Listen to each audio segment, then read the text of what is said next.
tumira sina Rama, Sita at Lakshmana nang ipatapon sila mula sa kaharian ng Ayodhya.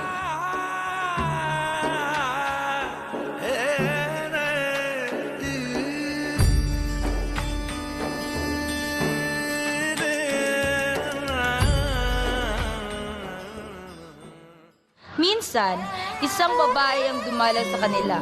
Hindi nila alam, nagpapanggap lamang ang babae. Siya ay si Surpanaka, ang kapatid ni Ravana, na hari ng mga higante at demonyo.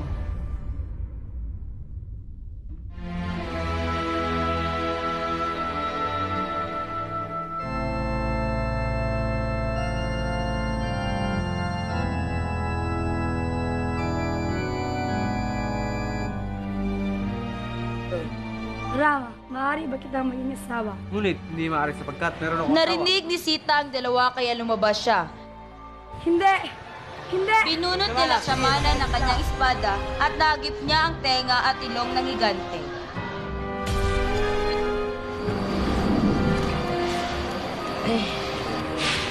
Sino may gawa rito sa'yo, kapatid? Kapatid, nakakita na akong isang napakagandang babae kayo nasa gubat. Pinilit ko siya pero biglang tinagpas ng isang prinsipe ang aking ilong at tenga. Ravana, tulungan mo ako. Piyagin mo sa Sita para maging asawa mo. Huwag ka mag-alala, aking kapatid. Ipaghiganti kita. Kawal! Tawagin mo si Maritza. Masusunod po, mahal na hari.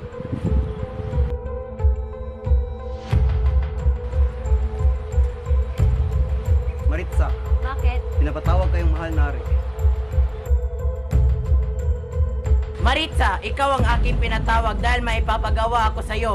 Nais kong patayin mo si Lakshmanan, si Rama at si Sita. Ngunit kamahalan, sila'y kakampi ng mga Diyos. Gawin mo ang iyong makakaya. Kailangan tayo mag-isip ng ibang paraan para biyahin si Sita nang hindi nasasaktan si Rama.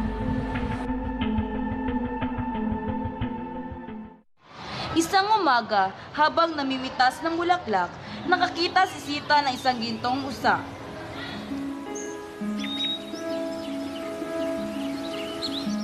Rama, Lakshmanan, tingnan niyo, may usa, may gintong sungay. Baka isang higante na naman yan.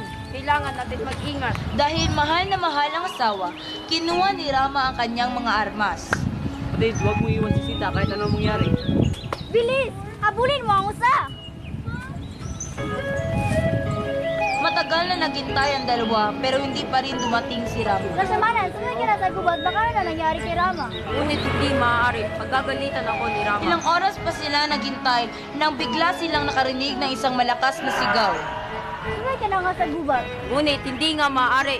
Siguro, gusto mo matay si Rama para ikaw magiging hari. Sige, pagbibigyan kita sa iyong kagustuhan. Mula silang kamalay-malay na sa labas ay naghihintay si Ravana.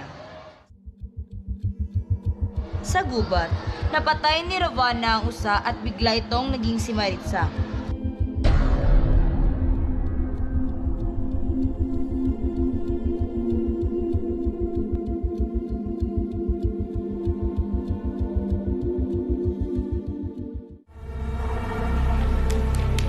Nagpanggap naman si Ravana na isang matandang paring Brahmin. Nagsuot siya ng roba at humingi siya ng tubig kay Sita. Pwede humingi ng tubig? Bibigyan kita ng 5,000 alipin at gagawin kitang reyna ng langka. Hindi! Ayoko! Itinulak ni Sita si Ravana. Hinablot ni Ravana ang mahabang buhok ni Sita, nagsisigaw at nanlaban si Sita pero wala siyang magawa. Lihim na nagsisi si Sita sa ginawa niya kina Rama at Lakshmana. Nagdasal siya na sana makita yun ni Rama at para masundan siya at maligtas. Mula sa mataas na bundok, narinig ng isang agilang sigaw ni Sita. Hinabol ng ibon ang karwahe ni Ravana. Pinagtataga ni Ravana ang agila at duguan itong bumagsak sa lupa. Pabalik na sina Rama at Lakshmana nang makita nila ang naghihingalong agila. Ano ang nangyari sa'yo? Dinala ako ni Ravana ang asawa sa langka. Sinunog na magkapatid ang bangkay ng agila. Dinala ni Ravana si Sita sa Lanka, ang karian ng mga higante at demonyo. Hiningi ni Rama ang tulong ng reyna ng mga unggoy para sa lakay ng Lanka. Ocha!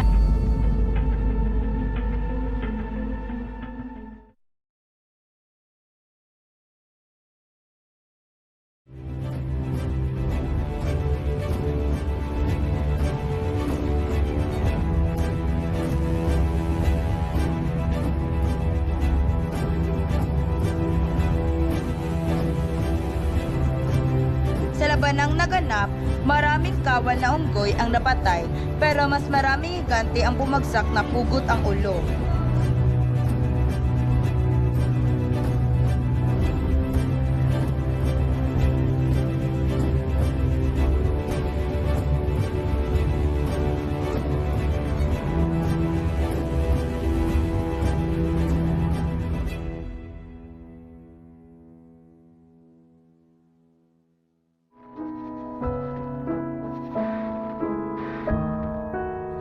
Umiiyak na tumakbo si Sita sa asawa. Nagyakap sila ng mahigpit at muling nagsama ng maligaya.